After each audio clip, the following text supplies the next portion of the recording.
Hey friends, so today I'll be ranking the 100 classics that I have read.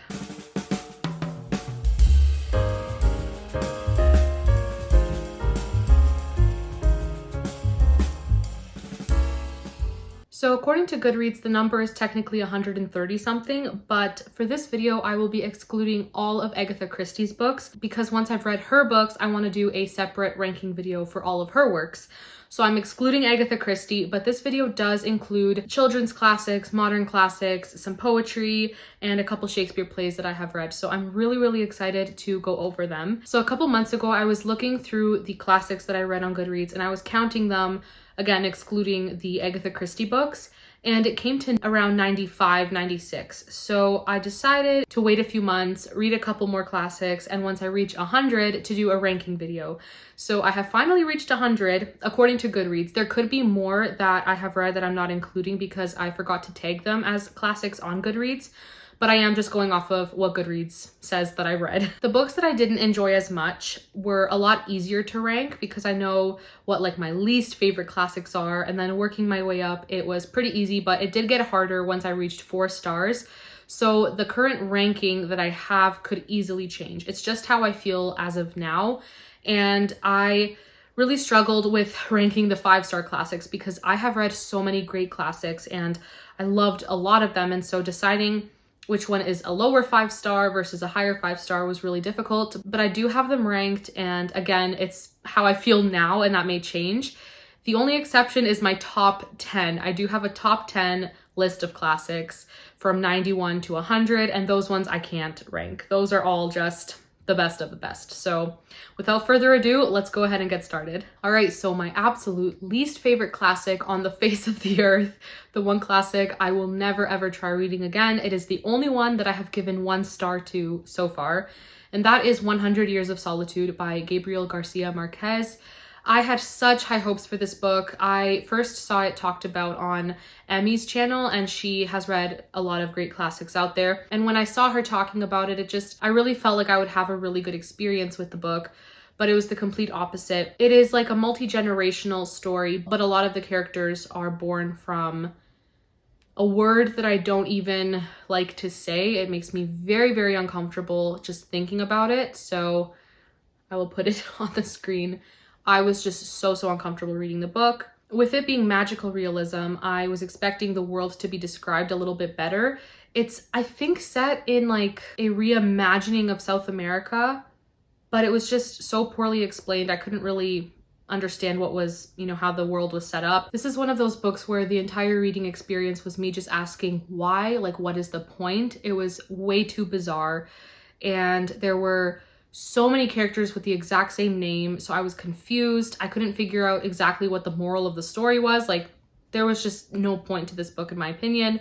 I do apologize if you love this story. It's just not for me. All right, so moving on to the classics that I have given 2 stars to. First, we have To the Lighthouse by Virginia Woolf, and this one I couldn't get into the writing style. It's very much stream of consciousness, and it just wasn't for me. Then we have The Old Man and the Sea by Ernest Hemingway, and this one is another one of those stories where I just don't understand the point, and I was so bored. We have I Capture the Castle, which I also gave 2 stars to, and I feel like the odd one out with this one because people who I feel like I have similar reading tastes to, a lot of them have enjoyed this book, and it just didn't do it for me. I was pretty bored and I didn't really like the characters. So this one I would consider rereading in the future to see if my feelings change. And yeah, as of now, it's definitely a 2-star read. Next up, we have The Awakening, which is a book that I started off enjoying, but it eventually became clear that the main character would make choices that I can't accept and I don't think are justifiable. So this one is just another one of those books where you're meant to feel compassion and you're meant to feel sympathy towards the main character and understand the choices they make, but I don't think she deserved sympathy. So this one I was very frustrated with. And then we have The Sebastopol Sketches by Tolstoy, and as I read more Tolstoy, started to realize he's just not really the author for me. Besides his major books, War and Peace and Anna Karenina, everything else I've read by him so far is just not for me. And my last 2-star book is Silas Marner by George Eliot. This was my first George Eliot book, and unfortunately, I did not enjoy it as much. I just wasn't connected to the characters at all. I hope that the other George Eliot books I try are better than this one. All right, so now I have a couple 2.5-star books to talk about. So first is Resurrection by Leo Tolstoy. Same idea, he is not the author for me. And this one I felt very differently towards compared to War and Peace and Anna Karenina. This one, I did not connect to the main characters and I just was pretty bored reading it. So that got 2.5 stars. And then we have Kilmeny of the Orchard by Ella Montgomery. I was pretty upset with this one because it started off really strong. The nature writing was there. Ella Montgomery has a beautiful writing style, but the main male character made me very uncomfortable. And yeah, this was just mediocre at best. Next up at 2.75 stars, we have The Mysteries of Udolpho, and I talked a lot about this during Jane Austen July, so I won't go into really my feelings for this, but this one, it was definitely very up and down. Okay, so moving on to all the classics that I have given 3 stars to. These are books that I feel I had a good enough reading experience with to the point that I would consider rereading them, and I think they are good books. I just didn't absolutely adore them. The lower 3-star books are ones that I don't really have a strong attachment to, and then obviously the higher 3-star books I have more positive feelings towards. So the first one that I have to talk about is The Little Prince, and this one I actually don't really remember what it was about. I did unhaul it a long time ago, like right after I read it and I was like, okay, this was kind of cute, but I just didn't really feel the need to keep it. Then we have one that I've noticed people either really love or they just kind of feel it's meh. And I'm still not quite sure how I feel about it because I did really enjoy the setting and the 1920s vibes, but The Great Gatsby is just a 3-star read for me. It was not the best book I've ever read by any means. I really did not connect to the characters in this one, so that's probably why I gave it a 3 stars. And then we have 2 poetry collections. We have Poems and Prose by Christina Rossetti, and this one I recently unhauled. I just read it and thought it was okay. Some of the poems were really beautiful, but overall I just wasn't too impressed. And then we have 101 Famous Poems, and this one was just a fun little collection of poems from England, America, and again, it was very much a mix. There were some poems that I really loved, and then some poems I found were either too hard to understand or I was just not really enjoying them. So that's also a 3-star. Next up, we have Far from the Madding Crowd by Thomas Hardy, and this is the only Thomas Hardy book I've read so far, and I did overall enjoy it. I really liked the setting and the nature descriptions and all of that, but I found his writing to be so dense that sometimes I was confused. I did really like Farmer Oak though. Farmer Gabriel Oak. I thought he was precious. So this is another one I definitely want to reread and see if my reading experience changes. Hopefully it does for the better. Next we have Hard Times by Dickens, and I just talked about this in my the worst books that I've read according to Goodreads video, and again, this is just one of those books where I just wasn't really connecting to the characters, and even though I like Dickens' writing, I struggle sometimes with his characters. So another 3-star. Next on the list is The Pickwick Papers, also by Dickens, and this one I tabbed up because it was for the Dickens versus Tolstoy book club that Emmy and Carolyn host, and I've kind of been sort of reading along but taking a break here and there. I'm a little bit behind now, and I think part of it is just because I was frustrated with Tolstoy and his works, and so I will probably continue joining their book club just for the Dickens books, but this one I tabbed up a lot for like all the funny moments because the characters in this book just found themselves in so many ridiculous situations and they were absolutely hilarious. But this one is a book that was released in parts, so it wasn't all released as a novel. And if I had read it slower, I think I would have enjoyed it more because there isn't really an overarching plot to this, and there were parts that I found quite boring, so this one is also 3 stars. Third Dickens, we have Nicholas Nickleby, and this one's another one of those where I enjoyed the story, I enjoyed Dickens' writing, but the characters I just wasn't as connected to. This next book is one of the most beautiful books I own, and that is Arabian Nights, and this is edited by Andrew Lang. He took the 1001 Nights stories and kind of like abridged them and made them a lot more readable in this shorter collection, and I overall actually really enjoyed this. I think I went in with extremely low expectations, and so I was fairly entertained. There were just some stories that I didn't really enjoy as much. Yeah, 3 stars. I definitely do want to reread this and see how I feel compared to how I felt before. Next up we have Treasure Island by Robert Louis Stevenson, and this is a book that I went into with pretty high expectations, but I was a little bit disappointed. I just, for some reason, find adventure stories and pirate stories to either be a hit or a miss. It's really dependent on the characters, and this book I just wasn't as, I guess, entertained as I was hoping to be, so this one only got 3 stars. Then we have Little Men by Louisa May Alcott, and this was a far decline compared to Little Women. Unfortunately, it was not great, so that one only got 3 stars. Doesn't mean it was terrible. I overall enjoyed it, but compared to Little Women, definitely not as good. Then we have The Murders in the Rue Morgue and Other Tales by Edgar Allan Poe. The first Edgar Allan Poe short story I ever read was in university for an English class, and I loved it. It was so unsettling. I really don't read horror, and I stay away from anything very like demonic and things like that. It's just, I can't do it. It's not for me. But for some reason, I feel Edgar Allan Poe, I really enjoy his writing and the way that he sets up, you know, creepy elements and everything. Not every story in this book was good. Some of them I felt too uncomfortable with, but overall I do think his stories are very interesting. I think my favorite is still The Fall of the House of Usher. That one is one that a lot of people read for high school and university, but that was my first story I read by him, and I was pleasantly surprised. So this one also got 3 stars. Then we have a Georgette Hare book, and that is Powder and Patch, and this one is a lot of people's least favorite Georgette Hare books from what I've seen on Goodreads, and with good reason. It's just silly, and honestly the plot kind of sucks and the characters are really annoying, but I just think it was really amusing and entertaining, and so I did give it 3 stars. Please don't come at me for this one. I did only give this book 3 stars, but I honestly think it was because I was not in the mood for it, and I definitely think if I read it again, I will like it a lot more, because I've given another book by this author 5 stars, and I think she is a great writer. I just was not in the mood for this at the time that I read it, and I kept pushing through, and that was a big mistake. Oh man. But that book is Rebecca by Daphne du Maurier.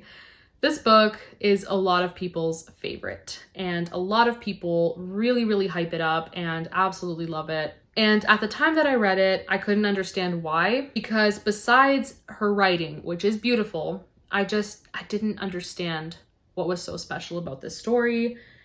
I had very high expectations going into it. They were not met. But again, it probably has to do with the mood that I was in. So I will definitely reread this at some point and let you guys know if my feelings change. All right, now I have 2 books that got 3.5 stars for me and 2 books that got 3.75 stars. So the first 3.5 star book is Jane Eyre, and this is another one that I had very high expectations for and they were not met. So 3.5 stars means I really enjoyed it. I just didn't adore it. And then we have a Dickens book that a lot of people don't like as much, but I liked it more than the other Dickens books I just mentioned, and that is Barnaby Rudge. This one got 3.5 stars for me, and I was pleasantly surprised by how much I came to care for the characters in this one. There were a couple parts that slogged plot-wise. There is like this riot happening, the Gordon riots, and they weren't as interesting to follow, but I cared for the characters so much that once the riots started happening, I really was rooting for the characters and hoping they would be okay. And there's like a minor subplot. It's like a mystery that happened. And so we're learning about that, and I honestly really enjoyed this. And then the next 2 books that are 3.75 stars, they were so close to being 4 stars, but just weren't quite 4-star reads for me. The first one is Emily of Deep Valley by Maud Hart Lovelace. This one, it was a case more of I liked the characters and I liked the story, but I think the writing, I was just a little bit bored maybe with it. I don't know. I wasn't really as captivated by the story as I would have hoped to be. And the romance that happens in this book, I just wish there was more development for that romance. So 3.75, I did overall enjoy it. The second book I gave 3.75 stars to is Evelina by Frances Burney. This is the first Frances Burney book that I have ever read, and it was so fun. This is when I realized that I really like books in letter form. I love epistolary novels, and I want to read more books like this. This was just such a blast. I feel like I'm in on some secret when I'm reading letters from characters to each other. and it's just a blast. This one was so fun. Okay, on to all the books that I gave 4 stars to. This is where it got really difficult to rank. So the first book on Goodreads, I originally gave it 5 stars, but I don't think that's accurate. I feel as I've been reading into the story a little bit more and watching videos where people analyze the book a little bit more, I don't really feel that it's 5 stars. And I think it's a book that I gave 5 stars to a few years ago, and that's when I was a lot more lax with my ratings and reviews. And so this first book I would definitely give a low 4-star to, and that is Peter Pan by J.M. Barrie. This one, I've been realizing more and more that I don't like Peter as a character, so low 4 stars. This next one I also originally gave 4 stars to, but I definitely have to reread it because I feel like I would enjoy it a lot more on a reread, and that is Mansfield Park by Jane Austen. This is just one of those books where as I was reading it, I was a little frustrated with how long it is, and I hadn't really read very many classics in this kind of writing style. And so the more that I've read from Jane Austen, and now that I've reread Pride and Prejudice, I feel I would get a lot more out of this on a reread. Next up, we have The Tempest by Shakespeare, and this is one of his more fantastical stories, but I definitely think it was comedic as well. I did have a really good time with it. Then we have A Town Like Alice by Neville Shute, and I read this in a group with Kate Howe and a couple other wonderful ladies, and we had some really great discussions about the book, and I did overall give it 4 stars. I just felt that the second half of the book I wasn't as interested in as I was the first half. So definitely a very interesting story, and this was partly set in Malaysia during World War II and then in Australia as well. So very perfect read for the summer. Then we have a book that I had expected to rate 5 stars, but it definitely lacked a little bit, and that is The Secret Garden by Frances Hodgson Burnett. This one was fun, but I do struggle with children's classics. It's rare that I give one 5 stars. There are a few exceptions, as you'll see later, but this one was just 4 stars. Then we have the first Dickens book I ever read, and I still stand by my 4-star rating. I honestly think it's so special, especially because it was the first one that I read, and I will always have very fond memories of it, and that is Oliver Twist. This one just melts my heart every time I think about it, and the characters in this one really elevated the reading experience. And this is also the book where I listened to an audiobook for the first time. I found one on YouTube, and that's when I discovered that audiobooks are absolutely amazing. So 4 stars, I think this is precious. Then we have this massively chunky book, War and Peace. This one was quite the experience. So for those of you who have read it, you know that a lot of this book just has random essays about wartime and all of that throughout. If this book had none of those sections and it just had plot and characters from the story, it would have been 5 stars because I loved the characters and I want to reread this book so bad. But those sections of literal essays really pulled me out of the story. So my rating is a 4. But I think this story is very powerful and incredible and massive. Then we have a book I originally gave, I think, 3 stars to, but I reread it and loved it even more. I really got attached to the characters, and that is The Warden by Anthony Trollope. I honestly think rereading it just makes it even more special, and it makes me more excited to continue on with the Barsetshire series. So I'm very happy that I reread this and had an elevated experience. Next, we have an Anne Bronte book, and that is Agnes Grey, and this one I gave also 4 stars. I overall really enjoyed it, and I just think it's a very quick but very sweet story. Then we have Sense and Sensibility by Jane Austen, and I was struggling where to put this in the list because sometimes I feel like I like this a little less than Mansfield Park. Other times I feel I like Mansfield Park less, and I struggle a little bit to decide which one I don't like as much, but it's a very special story about 2 sisters, and I really enjoyed it. I just found it to be a little bit drier than the other Jane Austen books that I have read. Next up, we have a very fun gothic story, and that is Jekyll and Hyde by Robert Louis Stevenson. This was so much fun.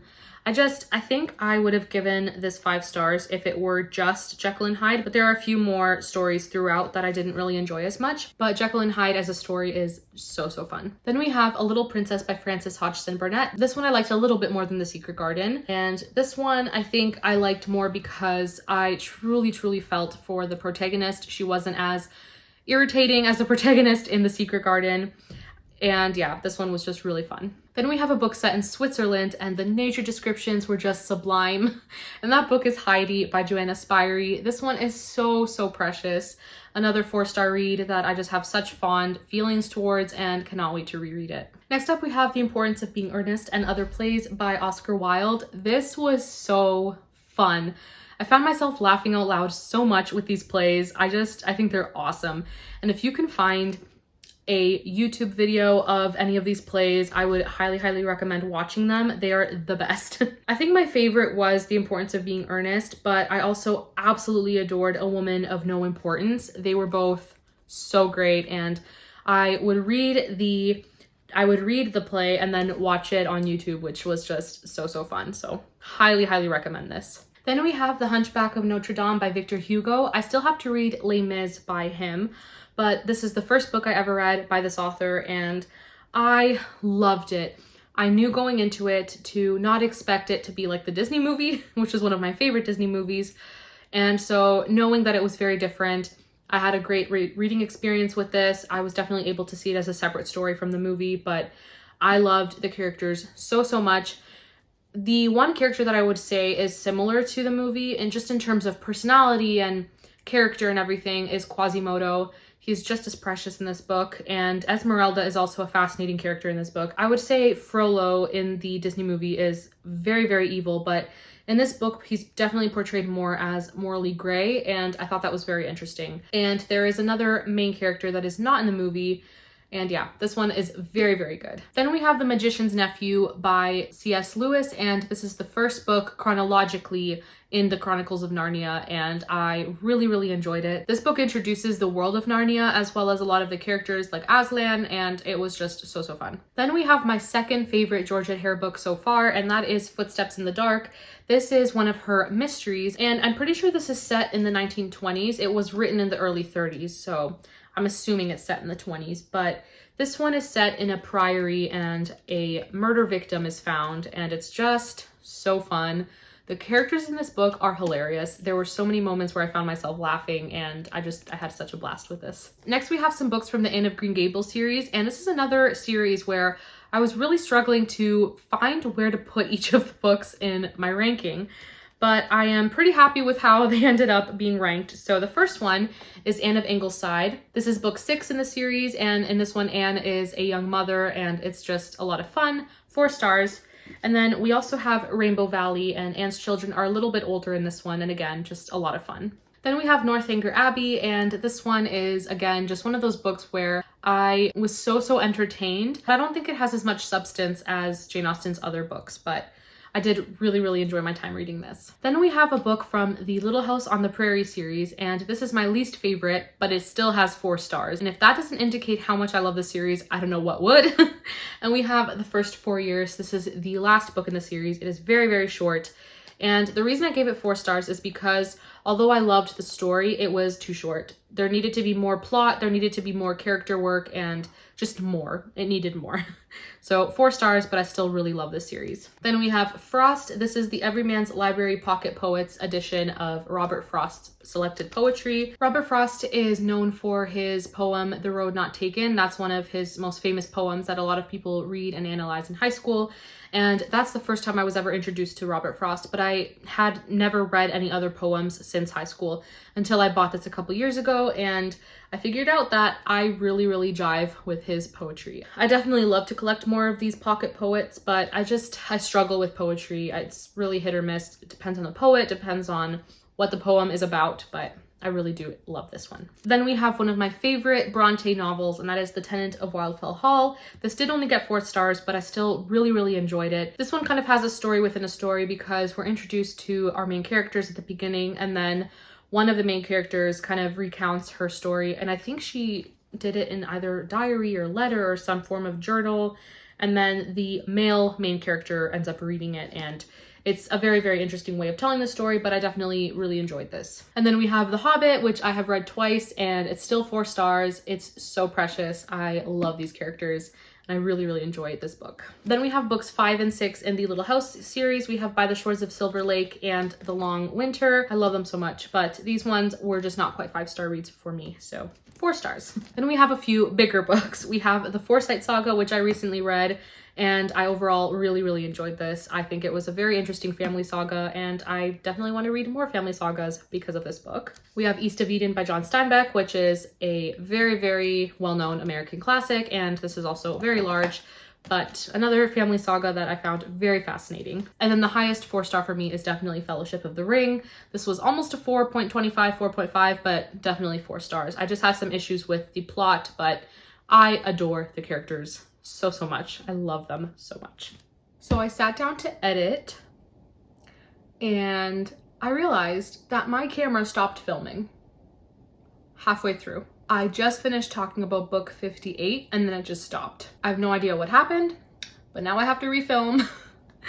So I will try my best to go over the books fairly quickly, but still talk about them enough, just because it is really frustrating when you have to refilm, but it is what it is. It happens to everyone. So I just finished talking about all the books that I gave 4 stars to, and I was just looking through my list to make sure I didn't miss anything, and I realized I missed a 3-star book, and that is The Little Mermaid and Other Tales. This is just a small collection of fairy tales by Hans Christian Andersen, and like I said, I gave this one 3 stars. It was ranked at number 23, so just between The Murders in the Rue Morgue and Other Tales and Powder and Patch.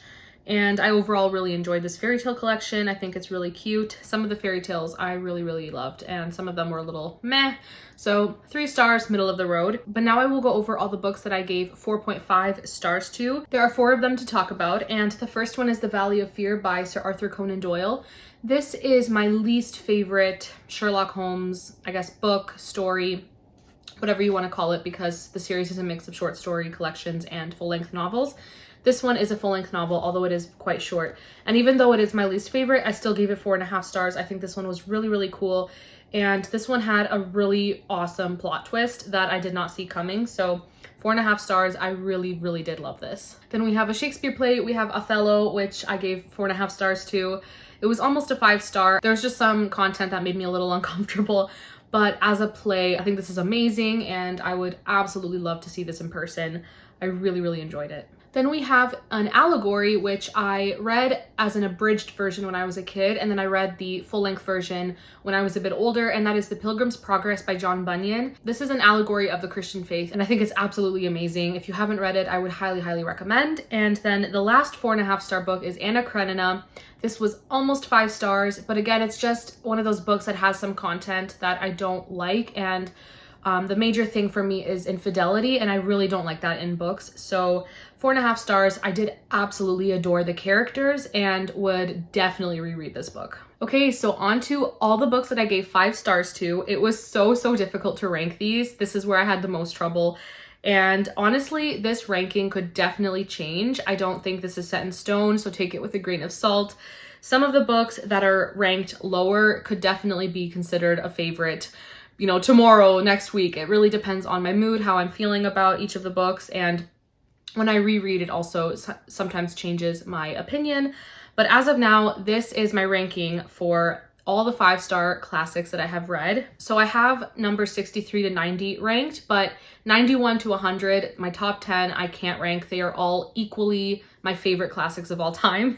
But for 63 to 90, I do have them ranked. So the first one that I have to talk about is Anne of Windy Poplars. This is book 4 in the Anne of Green Gables series, but this was actually published later on after the original 7 books were published, and it kind of fills in some years that Anne and Gilbert were like corresponding. And this one has a lot more letters in it, which I found really interesting. It's not my favorite of Ella Montgomery's. I definitely think some of that charm was lacking that I found in the original books, and that's probably because it was written later on. But I still absolutely love this story. We really see Anne and Gilbert get to know each other even more, and it's just so sweet. And also, this cover is just beautiful. I love these editions. I think these are the Tundra editions. Absolutely love them. And then we have Anne of the Island, and this book comes before Anne of Windy Poplars, and it is when Anne is 18 years old and she starts going to university, and again, she's I guess, courting Gilbert, and it's just so precious. I love these books so much. Then we have my third favorite Jane Austen novel. We have Persuasion, and this is one that I really need to reread soon because I feel like I would get so much more out of it now, and that was definitely the case when I reread Pride and Prejudice. I did get a lot more out of the book, and I definitely need to read this again, but third favorite Jane Austen so far. Then we have Alice in Wonderland by Lewis Carroll, and this is one of those books that I don't feel I get much out of, but the reading experience is just so fun, and it's definitely elevated with illustrated editions, which I have this illustrated edition here and I absolutely love it. I still have to read Through the Looking Glass, but as of now, Alice in Wonderland is definitely one of my favorite classics. I love it. Then we have Lady Susan by Jane Austen. It is a short epistolary novel, which I just read for Jane Austen July and absolutely loved it. I recently talked about it in a video where I was looking at Goodreads' lowest average ratings for the books that I've read, and this book is not as beloved as other Jane Austen books, but I loved it so much. It was ridiculous. The main character is a terrible human being, but it was just so overdramatic, and I loved the reading experience so much. Then we have Anne's House of Dreams, and in this one, Anne is a young mother, and we are introduced to a lot of new characters because Anne and Gilbert have moved. And then after that, we have Rilla of Ingleside, and this is the last book in the Anne of Green Gables series, and this is about Anne's youngest daughter, Rilla, and I love this story so much. Like, this one really got me in the heart.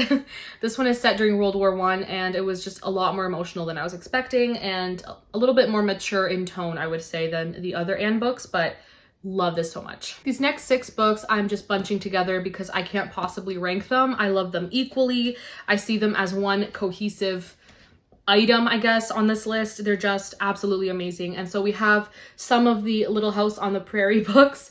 Man, I love this series so much. The first one is Little House in the Big Woods, and in this one, the Ingalls family are living in the big woods in Wisconsin, and it's just absolutely precious. This is one of the most cozy books I've ever read.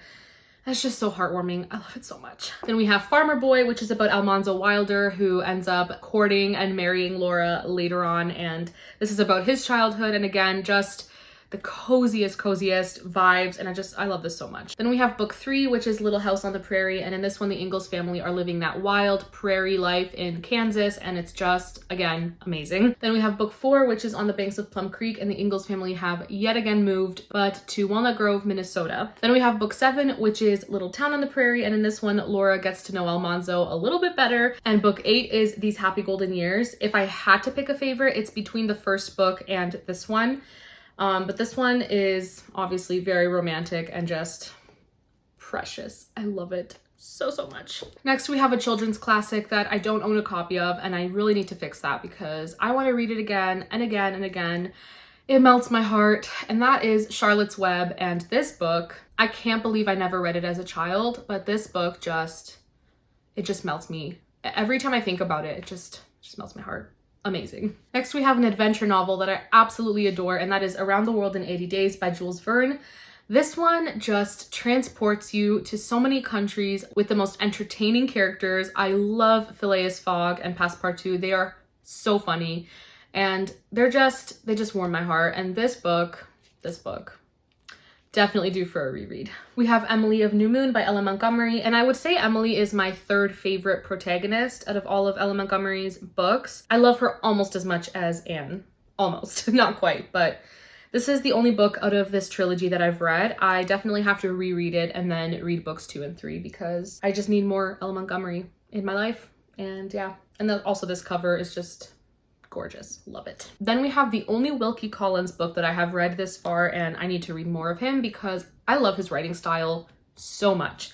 That book is The Woman in White, and this just gave me the gothic vibes that I needed at the time, and it's just such a good story. Definitely full of some twists and just so gothic and so awesome. I love it. We have Frederica by Georgette Hare, and if you love Regency era romances with lots of humor, read this book. It's phenomenal. And we have the second Daphne du Maurier book that I've ever read, and that is Jamaica Inn.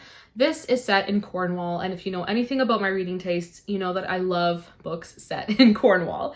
This book is just so gothic and beautiful, and it's set in a tavern in Cornwall in the moors, and again, it's close to the sea. There's smuggling and murder, and oh, this book is just so good. Then we have my favorite Bronte novel. We have Wuthering Heights, and this is one that I feel you would either love or hate. And I've seen a lot of people either really, really love it or absolutely detest it. And I understand both perspectives. But for me, this book was just the exact kind of book that I needed when I read it. It was so atmospheric and so beautifully written, but with terrible characters. Although I do think there is hope at the end. I think the reading experience is worthwhile, but again, that's my personal opinion, but I definitely adore this book. Another book set in Cornwall, we have Ross Poldark, and I just read this for Jane Austen July, so I won't really go into what this is about, but this is a historical fiction modern classic, and it's just incredible. Absolutely love this book. If you've seen this show, I would highly, highly recommend reading the books as well. Just amazing. Next, we have a bunch of Sherlock Holmes books that I just could not separate. The first one is The Hound of the Baskervilles, and this one is very, very atmospheric. It definitely has a more sinister and like spooky atmosphere, and I just really, really enjoyed it. And then we have two short story collections. We have The Return of Sherlock Holmes and The Memoirs of Sherlock Holmes, both of which I found so entertaining and would highly recommend. And then we have two novels, although I would probably call them novellas. They're quite short. We have A Study in Scarlet and The Sign of the Four, and these are the first two in the Sherlock Holmes series, the first two novels, and really, really love them. My absolute favorite in the Sherlock Holmes series, we have The Adventures of Sherlock Holmes, and this is a short story collection.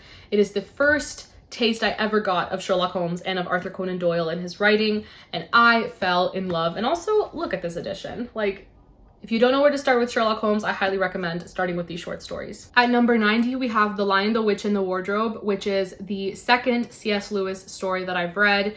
I first read The Magician's Nephew and then this one, and this is one of those stories that I feel like I need to read every December because it's just perfection. It is amazing. And Narnia is amazing, and please read the story if you haven't yet. I did not grow up reading these stories, and I kind of wish I did because I feel the nostalgia would be very, very strong, but I'm still so glad that even now as an adult, I got to experience Narnia for the first time. It's just so precious, and I just love it. I love it so much. All right, it is time to go over my top 10 favorite classics of all time. Again, things change, my mood changes, depending on rereads, things can change, my feelings can change. So as of now, these are my top 10, and I would say like 5, 6 of them will probably always be my top favorite classics of all time, unless I've read a lot more classics in the future that, you know, take their place. But I don't really see that happening because some of these are just absolutely amazing. These are not in any particular order. These are all equally incredible. So the first one is The Blue Castle by Ella Montgomery, and it's rare that my heart is so captured by characters, but the main character in this book, Valency, is seriously, like, her situation, I wouldn't say it's the most relatable thing, because in this book, she's diagnosed with a terminal illness, and that really sets her on this course of living her life and making memories and, you know, having new experiences, because she grew up in a very domineering family. They are terrible, and they, you know, make her feel worthless because she's a spinster. You know, she's 29 and unmarried, and so she gets this diagnosis, and she's just like, you know, I just want to live my life. I want to make really good memories, and a romance blooms, a very unlikely romance that I just fell in love with so much. Just certain aspects of her story and her journey are definitely very, very relatable. And this story just felt so realistic and just heartfelt and definitely more mature in tone. And it's also set in Ontario, which I love, very close to home. All the nature references felt very familiar, and oh, I just love this book so much. And I honestly, sometimes I feel this is better than Anne of Green Gables in my opinion. But again, depends on the day. Speaking of Anne, we have Anne of Green Gables and Anne of Avonlea, and I cannot decide which one I love more. These two books are just my heart. Like, I don't have the words to describe how I feel when I'm reading these books. I first read these as an adult. I never read these as a kid, but I did grow up watching the 80s adaptation with Megan Follows, and my heart. I just love this series so much. I love it so, so much. They are absolutely amazing books. I don't know why, but the more I love a book, the harder it is for me to talk about it. Because all I can really say is, oh, I love this so much. I love this so much. And it's just so hard to explain why. It's the feelings. Like, I have such strong feelings, but I struggle to put them into words. Let me know if you also struggle with that, because I wish I could, you know, describe how I feel about these books more eloquently. But next up, we have two Jane Austen books that are also tied. I can't decide which one's my favorite. But first we have Pride and Prejudice, which I just reread for Jane Austen July and had an amazing experience with it. And we also have Emma, which I read for the first time and fell in love with. And I just finished watching the 2009 miniseries. Absolutely in love. Just these two books are incredible. 5 stars. Best Jane Austen novels in my opinion. They're just awesome. Next we have a book that I've seen described as Pride and Prejudice but better, and I wholeheartedly disagree. If you have heard that this is like Pride and Prejudice, don't go into this book expecting it to be like Pride and Prejudice, because this book is a lot more, I would say, serious, but with such beautiful writing and wonderful characters. And oh, this book is just absolutely incredible. And that is North and South by Elizabeth Gaskell. I'm currently in the middle of Mary Barton, so that is my second Elizabeth Gaskell novel, but I have not finished it yet. But I think this will still be my favorite. It is just beautiful. This story encompasses so much of the human experience, and Elizabeth Gaskell has a way of, I would say, being preachy in what she's trying to get across, but not in a way that annoys me, and I feel like it's justified, and her critiques are so spot on. And she gives a voice to all sides of an issue, and that's what I love about her and her stories. And oh my gosh, this book, please read it. It's amazing. Next up, we have one of my favorite Christmas stories of all time, and that is The Nutcracker by E.T.A. Hoffman. I grew up watching the Barbie adaptation, and I still watch the Barbie adaptation because it is gold. It is amazing. And I also really, really want to see the ballet. I'm absolutely in love with the Nutcracker Suite by Tchaikovsky, and I've seen the ballet on YouTube, but it's not the same. I need to see it in person because it's just, the story is beautiful, the music is beautiful, and this book gave me all the vibes that I get from the play, from the music, from the Barbie movie. Just, this is perfection. This is perfection. And I actually read this while listening to the Nutcracker Suite, and it was the best experience. I just loved this. And I'm definitely going to reread this for Christmas this year because I love it so much. Next up, we have a classic sci-fi novel that I think will be in my top 10 favorite classics of all time forever. I don't think this will ever be trumped by another book. I adore this book. I have read it twice now. The first time I read it, I actually didn't really get much out of it because this is the first classic I ever read. I read it in high school and I was so intimidated, but then I read it again and I'm so happy I did because my reading experience was completely different the second time around and I just fell in love. And this book is what encouraged me to pick up more classics.